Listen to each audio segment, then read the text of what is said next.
The Three Down Greencast is brought to you by the Pile of Bones Brewing Company, Regina's only downtown brewery.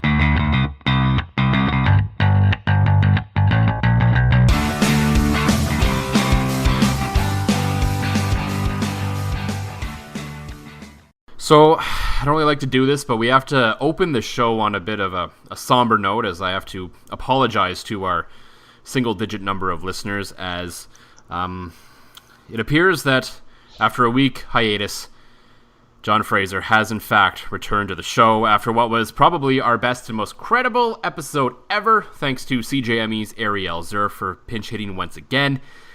Well, John's back.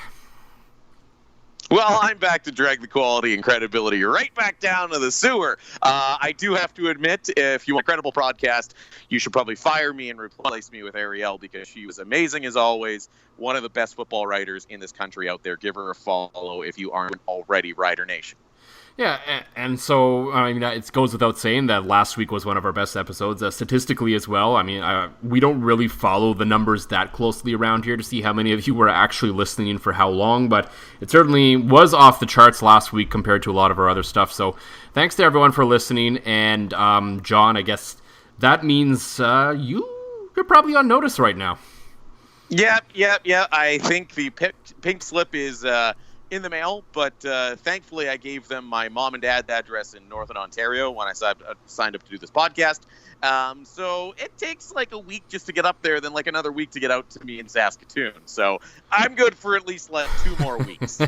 And the good news for me is I'm paying you exactly $0, so any severance would be, well, $0. That's fair. I haven't picked up my sponsorship beer yet, though, so I should probably make sure I do that ASAP.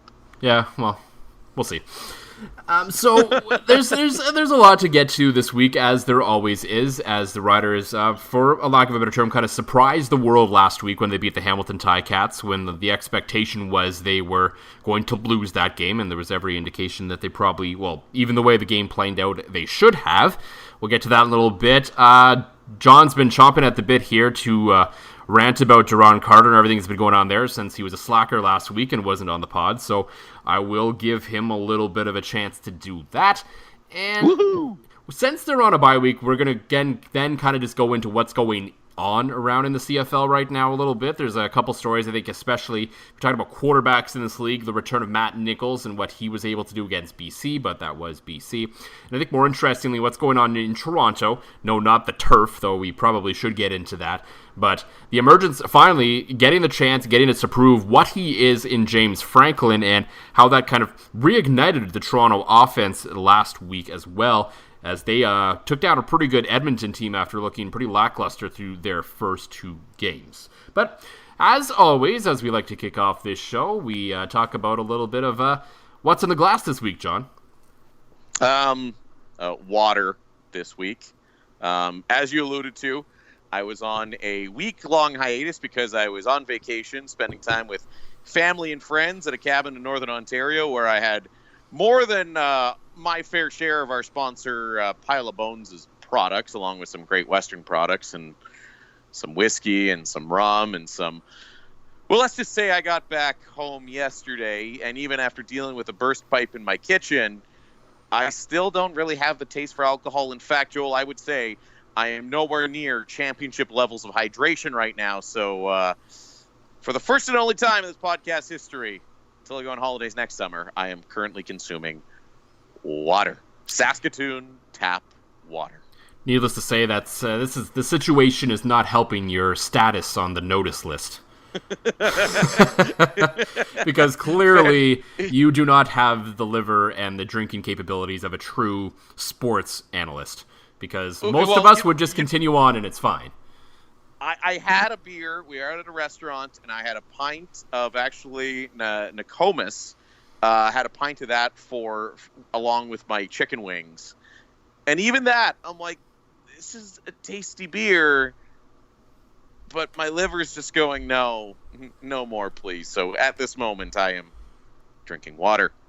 So picking up the slack for John this week will be me. I guess that means maybe I have to have 2 beers during this podcast. I think so. Make it happen. It could happen, but probably not. It would be kind of weird to take my headphones up, get up, walk to the fridge, and come back, because I was fully anticipating that John would be doing what he normally does in terms of at least the beer consumption. For me, I am sticking with our sponsors this week. Thanks again to Pile of Bones. I'm drinking their red ale because, it's kind of a dark and stormy night here on Tuesday night here in Regina. I don't really know what it's like up in Saskatoon, but very similar. It was so humid today that I am glad that there's some kind of storm tonight, because I could not stand to be outside for about 10 seconds earlier today. It was so disgusting. Anyway, so I'm like, it's kind of dark and stormy. It feels like a red ale kind of night. If you haven't had the Pile of Bones red ale, it has all the nice flavors you expect from a good red. It's got those toasted caramel, all that. But they throw a little more hops than usual, so it's got a little bit more of a hoppy bite to it, which is nice. Looking forward to trying that. Absolutely. And so we're looking forward now to what the Riders did last week. I guess we're looking back at what the Riders did last week, but anyway. And then looking all the way forward to when football returns next week, but until then we got to do some of that whole waiting thing because, bye weeks and stuff. Yeah, so the Riders are on a bye week. We won't really get too much into next week's game until next week because, well, then we won't really have a whole lot to talk about next week. It's true. So if you missed it, the Riders, they beat the Hamilton Ticats. It came down to a second touchdown from Marcus Thigpen, about $1:30 to go in the game. He was able to bounce one out, and I was field level at that point, and I could tell you that Mosaic Stadium was just going bananas because, frankly, they didn't really have a whole lot of business winning that football game. They weren't very good, especially offensively, for, 90% of the night until that final drive. And we'll get into the offense a little bit because it's still a talking point of this province, and it will remain so until it's fixed. But we're gonna open with the positive here, and that is 100% the play of that defense in that game, because it's one thing for them to keep Montreal kind of out of the end zone for the most part the week before, and it's other teams that they've played, but Toronto, they had their struggles earlier, but this was a true test to see where this defense was at, considering this was the Hamilton Ticats. This is a team that had come in rolling. They'd won a couple games in a row. Their offense has looked fabulous in every single game. Jeremiah Mazzoli was starting to silence the doubters, including myself. So if there's ever a time for the defense to step up and truly take care of a game for this team, this was the week to do it, and there's absolutely no question that they did it. Yeah, they are the only reason the Riders won this football game, which is funny. I can tell the defense is playing a good game when the casual football observers in my family, such as my mother-in-law, looks at the TV and goes, "This is such a boring game." No, it's close. It's tight. There's lots of great plays being made on defense. I'm sorry there's no circus catches being made every single possession, but if the Riders are going to win football games, the defense needs to play, maybe not quite at that level every single week, but at least close to that level. They are what we finally expected them to be, and man, that Hamilton offense was looking unbelievable in the previous few weeks. Again, it's still early. Everybody's still kind of figuring each other out, but Hamilton was looking like a real contender in the East, and the Riders did everything they could to silence it, which was a good and positive sign for maybe, turning things around from the absolute low point that was that Montreal loss. Yeah, and Ariel and I talked about this the week before about the defense. I mean, it's not a secret that the defense is going to have to win them that football game based on the state of the offense, but it was how they were going to do it. And we talked about how they needed to get a lot of pressure on Jeremiah Mazzoli. Now, that's easier said than done because he has the ability to take off, and he's got a lot of guys with a lot of speed who they can easily dump off to. But it seems like they got to him, they got in his kitchen, and they rattled him around, because we've seen it in every level of football. When a quarterback is playing at his absolute best, the 100% best way to beat them is to get in his kitchen. It's the only way you can beat Tom Brady in the NFL. We've seen it time and time again. If you can get in Tom Brady's kitchen, you have a chance to beat the New England Patriots. Now, I'm not saying that Jeremiah Mazzoli is Tom Brady, but the theory still applies. And to Chris Jones' credit, he actually adopted his game plan a little bit defensively compared to what he likes to do to make it happen. And Ariel, I kind of hyperbolized on the podcast last week saying that they needed to blitz about 75% of the time to win this football game. Now, that's a little higher than it needs to be, obviously, because there's only potentially 2 downs in a play. You're not going to blitz if it's 2nd and 20. So, Yeah. so there's always exceptions to that. But Derek Taylor from TSN, basically the new stats guru in this league, since this league doesn't like to do things like quarterback pressures anymore or anything like that, came out and he had the tweet after the game about with the Rider breakdown a number of blitzes through their first 4 games. So against Toronto, it was 7%, which is an absurdly low number, but it's week 1. You don't want to show a whole lot, and you know what? They won that game. You can't complain. Week 2, especially against a non-division opponent. Yeah, no, exactly. It makes sense. Yeah, week 2 against Ottawa was 21%. A little better, but that seemed seemingly a little high considering how porous the defensive line played in that game. Yeah. Week 3 against Montreal was 31%. Last week against Hamilton, a whopping 51% of the time, they sent at least 5 guys or more, which tells me that Chris Jones saw the same thing and said, yeah, we can't give Jeremiah Mazzoli time. I like to get pressure with 4, but I can't guarantee that every week, so I'm sending guys on top of that. Your hyperbole almost proved to be true there, Joel. You know, you said the 51 is actually respectably close to 75. And it's starting to show, I think you're right, that Chris Jones, he seems, especially with this whole Duron Carter experiment, which we'll get into later, he seems to be notoriously stubborn. He's sticking to his 2-quarterback rotation, and he's sticking to this, and he's sticking to that.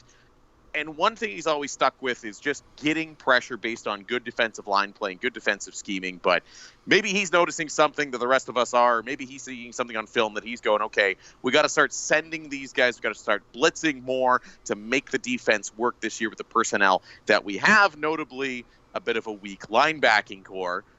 You might be hiding it a little bit there if you're, all of a sudden the quarterback is making real quick decisions because one of those linebackers is coming at you at 100 miles an hour. So I'm going to be interested to see if that number stays around that 40 to 50% for the rest of the season, because obviously it had a tremendous amount of success for the Riders against, again, that really good Hamilton offense. Yeah, I think you're going to have to take it by a case-by-case basis and see how the rest of the team is playing. Obviously, right now, Chris Jones has also dialed back Charleston Hughes a little bit, which is going to affect the amount of blitzing you do. If you take Charleston Hughes off his pitch count and play him basically every down, you may be less inclined to blitz because he's essentially a blitz in himself, or he's at least taking on 2 guys, and that frees up Zach Evans or Willie Jefferson or Mika Johnson or someone else along the line. So it will be a case-by-case basis. It will be an interesting test. The fact that their next game is against Hamilton in Hamilton, so it's a direct comparison. We get to compare apples to apples in terms of how they approach things defensively in that game. And I think one of the really key things the Riders did defensively in that game, outside of making sure they made life uncomfortable for Jeremiah Mazzoli, was, and Chris Jones admitted it after the game, that they got caught off guard a little bit by how much Hamilton ran the ball early. Because it looked very much early on, and I said it in the press box. I was like, oh boy, they've been watching the film against Ottawa, and they're just going to run the ball down their throats all night. Because that's what it looked like in the first half of that first quarter. But to Chris Jones' credit, the defense, they didn't see it coming. This time around, unlike against Ottawa, they were able to adapt. And after that, Hamilton's run game was good, but it wasn't nearly as effective as it was, considering the week before, Hamilton ran the ball down Winnipeg's throat as well. Yeah, absolutely they did. It's, again, this team is starting to show a lot of adaptability, which I don't think was really there, especially in the Montreal game and the Ottawa game. I mean, the Ottawa game, we could all see it coming from a mile away that they couldn't stop the run, and it doesn't seem like they could do anything to stop it. But now they came out, they got surprised by something they weren't expecting to see. They were able to adapt to that. So, again, you mentioned apples to apples. Let's see what Hamilton brings out in their next game and how the Riders adapt to that as well, because it's starting to be a bit of a test for this team to see, I think teams are starting to figure out you could kind of run the same thing against these guys, and they weren't really shifting things around or shifting schemes around. So it's going to be interesting to see against Hamilton what, Hamilton does to react, and then what subsequently Saskatchewan has to do to react, because, the same thing's not going to happen 2 games in a row. You wouldn't think so anyway, but I mean, stranger things have happened in the CFL. And speaking of adapting, and this was an interesting adaptation that Chris Jones made on defense this week, and that was involving everyone's favorite player to talk about in Duron Carter. And Ariel, mentioned it on the podcast last week. She was seeing signs of it in practice early. A few other people were. It didn't really catch the national attention because a lot of national reporters seemed to be surprised that Duron Carter was moving around the field following Terrence Tolliver, when all of us in Saskatchewan kind of had the feel that was going to happen. Maybe not you, because you were out in the middle of nowhere. I don't know how closely you were following along, but I couldn't even text anybody. I didn't even have an inkling of cell service where I was. Yeah, and I mean, that's fair. So I'm for once, I'm actually not making fun of you for something. I have an excuse. I gave you a free pass. There's your one free pass this season.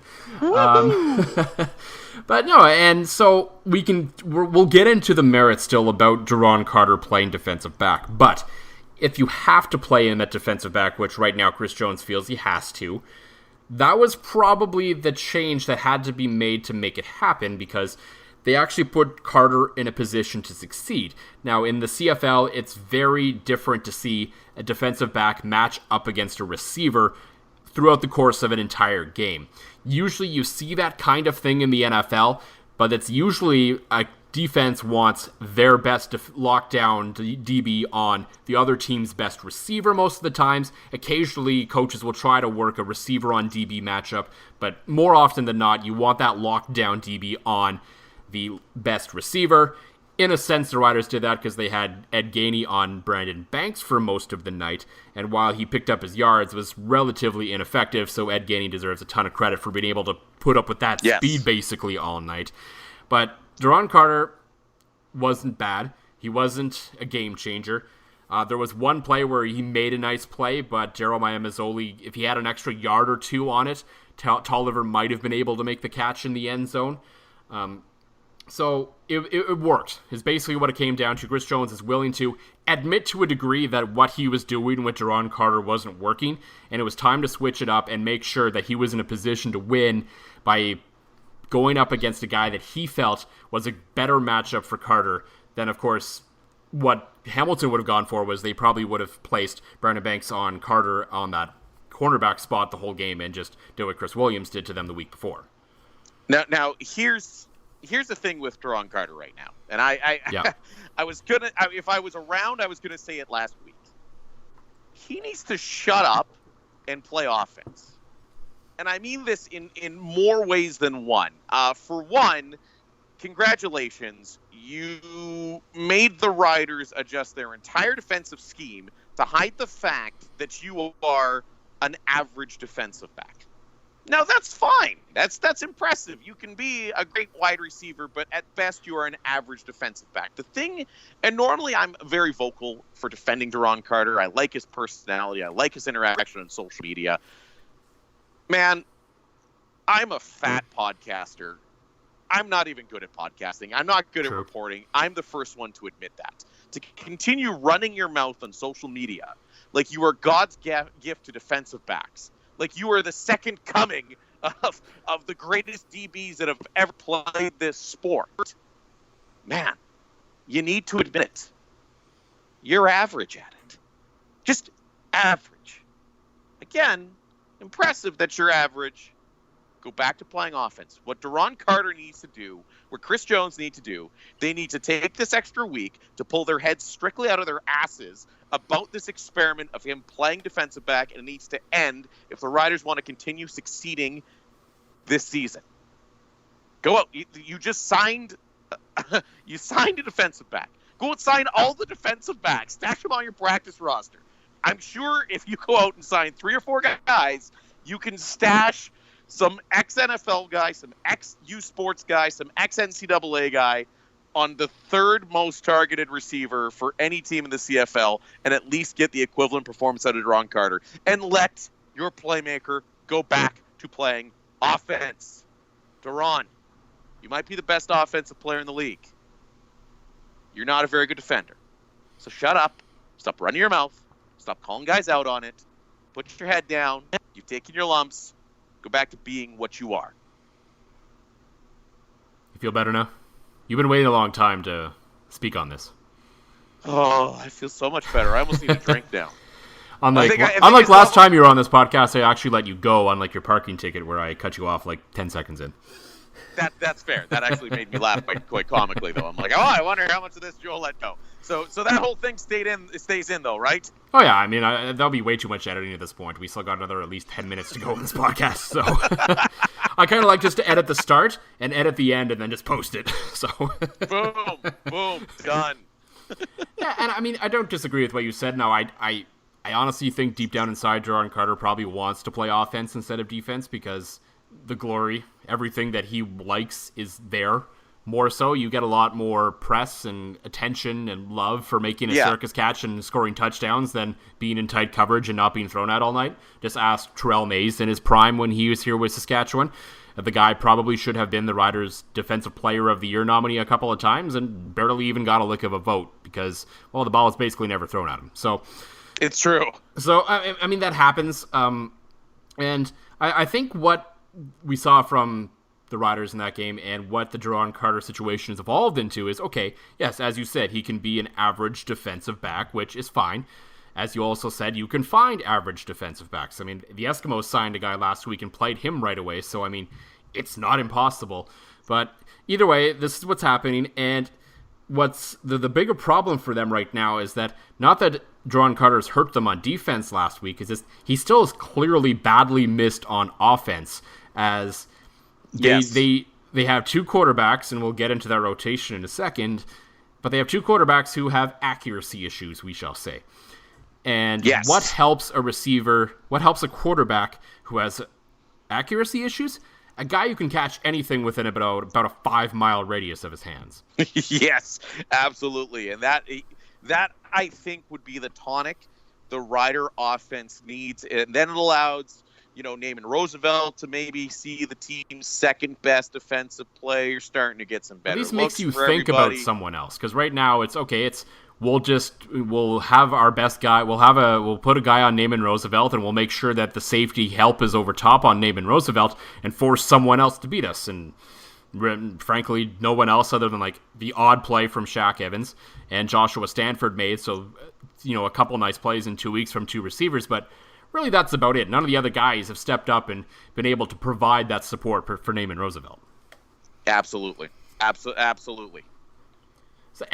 So then maybe if a receiver is able to have a guy that he knows that he can throw to in a pressure situation that will make the catch basically 100% of the time, as in Duron Carter, maybe we don't have this ridiculous rotation of quarterbacks like we saw against Hamilton, where seemingly every 2 drives it was changing. And you got the vibe from Brandon Bridge after the game that he wasn't really a fan of it. He's not going to come out and submarine the coach for it or anything like that, but I'm sure David Watford probably felt the same. It's just, I just don't understand it. I don't see how you can get into any sort of rhythm in that situation. It'd be like if the rules of baseball allowed you to rotate pitchers in and out, it'd be like the Jays starting J Happ and realizing he doesn't have it, so then they bring in Marco Estrada and they go back to J Happ, and it would just be, neither guy would be happy. It just wouldn't make any sense. Well, I think a better comparable, Joel, is look at hockey. I mean, you can freely switch your 2 goaltenders at any time, and yet teams don't do that. Well, not since Mike Keenan left the NHL. No, fair enough. I mean, Keenan was also a goalie murderer, and that was the exception, not the rule. But it doesn't make any sense. To me, it made sense last year when you had Kevin Glenn and Brandon Bridge, because the skill sets were so wildly different, I should say, that you could tell after a couple of drives, it's like, okay, is the defensive scheme that they've been working on in practice primarily based on Kevin Glenn or Brandon Bridge? And generally, you could bring in the other guy, and he'd have some success.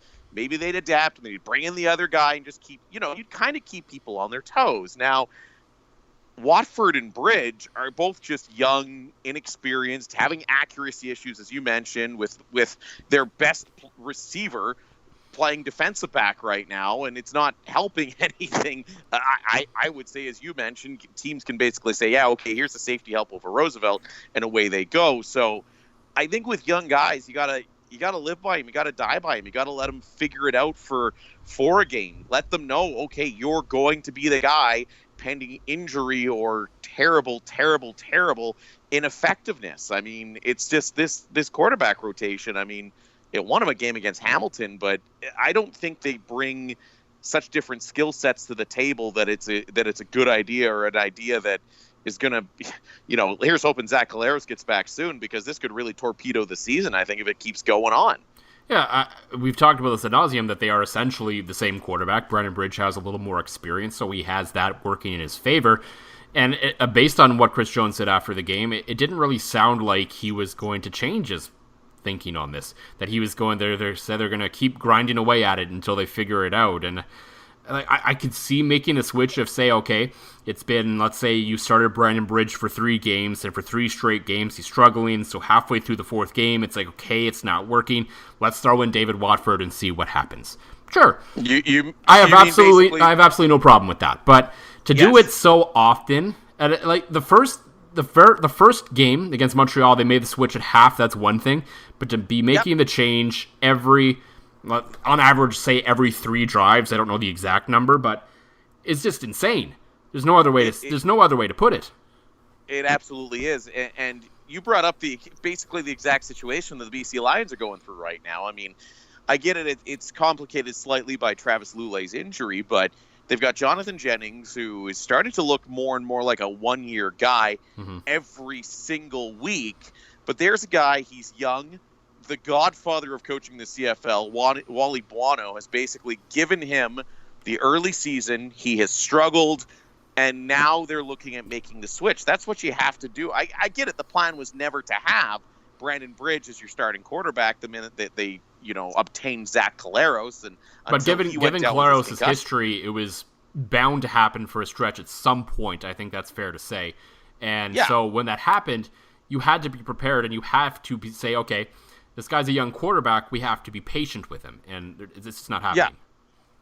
Yeah, no, you're absolutely right there again, Joel. You nailed it. That they got to. I think you're just. And at what point does Bridge? And again, his value would be low right now. Does Bridge, who's getting bounced around, or Watford, who's getting bounced around in all of this, say the infamous slapshot line? Pick up the phone, trade me right effing now, and hang up. Like, that's got to be happening. Neither of these guys can be happy with this situation at all. I mean, figure out in practice which one of your guys is going to be the guy and go from there. Yeah, that's the best course of action. We'll have to wait and see what goes on with that going forward. So, as we said, the Riders are on their bye week this week, so we're going to kind of skip our little look at the next game, as that will probably be the bulk of our show next week. We'll talk about the next game and kind of the big picture of where they're at in terms of the season at this point. So let's shift our focus a little bit to kind of what's going on in the CFL this week. And I think from last week, the biggest story is quarterbacking, which, I mean, I know, breaking news, quarterback's big story in football, but there is 2 interesting storylines that happened last week in the CFL, and we'll start with your team, the Winnipeg Blue Bombers. And it seems like we talk about them every week because not just because you follow them quite closely, but because they tend to be the story every week for the most part. And it was the return of Matt Nichols. And Ariel and I talked about this last week, about how the fact that this could be a paradigm shift in the West in terms of how things could play out, because all of a sudden the Bombers go from, they were pretty good under Strevler, but Matt Nichols takes that to the next level, and I think outside of maybe Calgary, makes them, as long as Richie Hall can keep that defense playing like they did against BC, that puts them, to me, in my opinion, in that stratosphere. And we saw that, the way they played, the way Matt Nichols played against BC after missing the first part of the season. He didn't look rusty at all. No, he didn't. He stepped right in, and he looked like a veteran quarterback should look. The other thing, too, that now with the Bombers' discovery of Chris Strevler, you notice what they did. They were doing a lot of stuff like they'd bring him in on a 2nd and 1 and have him line up like he's going to plunge forward. He'd chuck a pass. At the goal line, they were bringing Strevler just to, even if it's just a snap and run it and try to get the rushing touchdown. I think teams now, when he's out there, have to respect his ability to actually complete passes here in the CFL from what we saw from him in the early season. And it just, again, we were talking about quarterback rotations that aren't working. I don't think Winnipeg will never have a full rotation. Matt Nichols is their guy. Matt Nichols has proven to be a solid, dependable, top 4 starter in the CFL right now. But that little bit of Strevler's magic from earlier on is enough to just keep teams off balance. You saw it a couple times against BC in that game, and you know what? With Matt Nichols back earlier than anticipated, all they needed to be was a game or two within 500 when Nichols came on back. And that's what they were. And now it'll be interesting to see if this can be the first season since 1990 that they might actually win the Grey Cup. Or at the very least win a playoff game. Yeah. Let's start small. Start smart. Right. Let's start small. But what I really liked about Chris Streveler, especially from that game, is so he had been the starter for a few weeks, and obviously Matt Nichols comes back, so he gets demoted in a sense. But they brought him in on short yardage, as you said, and then he stayed out for first down the next play. And I think he might have gotten a first down on that one as well. I don't quite remember. So he had like two kind of mundane plays that didn't really affect the scoreboard at the end of the day. They were good, they were effective, and he just came off the field pumped up like he just scored a touchdown drive. And I was like, you know what? This guy is really happy to still be contributing this team, even if it's still in a small way. And it seems like everyone on that team loves him too, which is great. And so, the guy came straight out of college to the pros, and all of a sudden he's having an impact. I'd be on cloud nine as well. Yeah, and so the other interesting quarterback development this week came in Toronto, where after seemingly years of talk as being the next guy, James Franklin finally got his shot to really take the reins of a team for, the rest of this year probably, and maybe beyond, depending on what Ricky Ray decides to do. And so the questions began. This is the chance. This, like Brandon Bridge, even though it's a longer-term scenario now for James Franklin, is what was this going to mean for James Franklin? This is his time. It's time to put up or shut up. And sure, they only scored 20 points, but Edmonton only scored 17. So I think in game one of the James Franklin era in Toronto, he definitely put up. Yes, certainly. And we've been kind of waiting for him to emerge from the shadow of Mike Riley and put up for years. It's glad to see that he's finally doing it. Hate to see the reason why he's been given a chance. That's clear. You don't want to see Ricky Ray go down, as you and I talked about a couple weeks ago. But you're looking at a guy that all the talk was, he's going to Saskatchewan, And I think Rider fans, as the season progresses, are going to hate the fact that he's not in Saskatchewan. I think against that Edmonton team to hang 20 points, and I don't know that the Bombers, they were able to put some points up as well. But to me, if you're able to win a game against Edmonton, who you and I agree is probably the best team in the league, you got to get some credit for that. That was damn impressive from James Franklin, and I think it's the start of what's going to be a very good rest of the season for him. Yeah, and he certainly got us a lot of support from James Wilder Jr., who finally had his breakout game this season after all the talk about him possibly going 1,000, and he was kind of quiet through 2 weeks. Well, remember, Joel, you and I were in the 1,000 discussion to start this year. They had everybody's names on those boards, including the two of us. Well, maybe 1,000 in terms of like beers and chicken wings. Yeah, we'll go with that.